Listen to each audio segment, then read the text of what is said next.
unisamehe, vodka unisamehe. Bajeti iko hai, bajeti iko hai.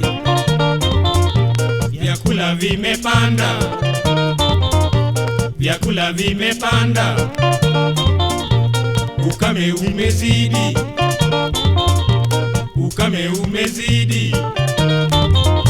Vitu vyote vimepanda, vitu vyote vimepanda. Babo tonglo,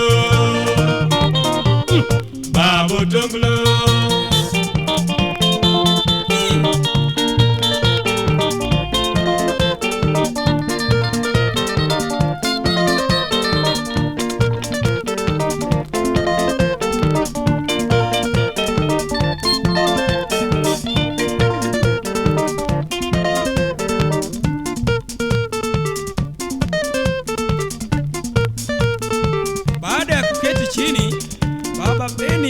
Alisimama na makaratasi kadhaa.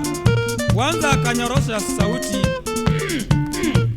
Well, sasa mimi nataka mabadiliko kubwa sana katika nyumba hii, kwa maana mimi naona nimetumia pesa nyingi sana katika mwaka uliopita.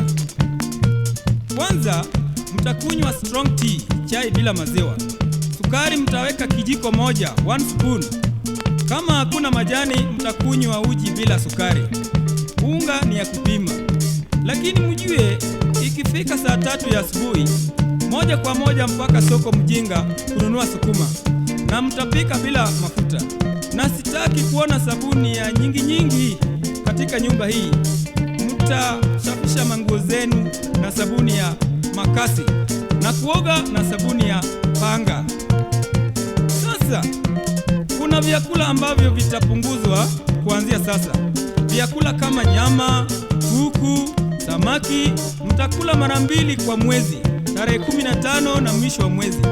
Na vitu kama chai ya maziwa, mayai, mkati hazina haja, kwa maana hata huyu jirani ako mzima tu na hatumii hizo. Ya 3, vitu kama chapati, mchele mtakula mara 2 kwa mwaka, Xmas na Pasaka. Ya 4, wageni sasa marufuku katika nyumba hii. Na wale ambao watakuja bila notisi watalazimika kubeba nauli kwenda na kurudi, ama kama watalala wawe na vitu vya kulala. Ya 5, chakula ikiiva lazima mkule pamoja, hakuna kuwekea mtu chakula. Ya 6, watu wa kuomba vitu sasa marufuku.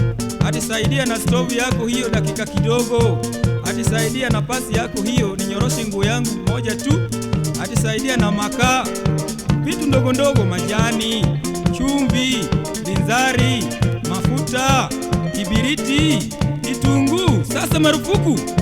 Sasa majirani wakikuona umeweka bundle moja ya unga, oh, babu tonglo, unisaidie na unga mfuko moja tu, nitakurudishia kesho. Na udushiwi no.